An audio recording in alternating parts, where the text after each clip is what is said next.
To turn on or off TikTok activity for ad targeting, in TikTok. Open TikTok app. Tap TikTok to open. And then tap Profile. Next, tap More icon or 3-line icon. Tap Settings and Privacy. Select Privacy. Tap Ads Personalization.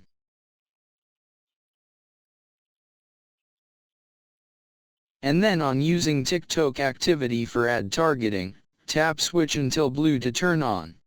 Or tap until gray to turn off.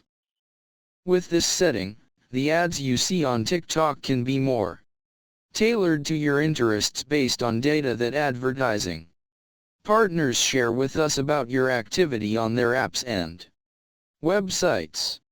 You will always see ads on TikTok based on what you do on TikTok or other data described in our privacy policy.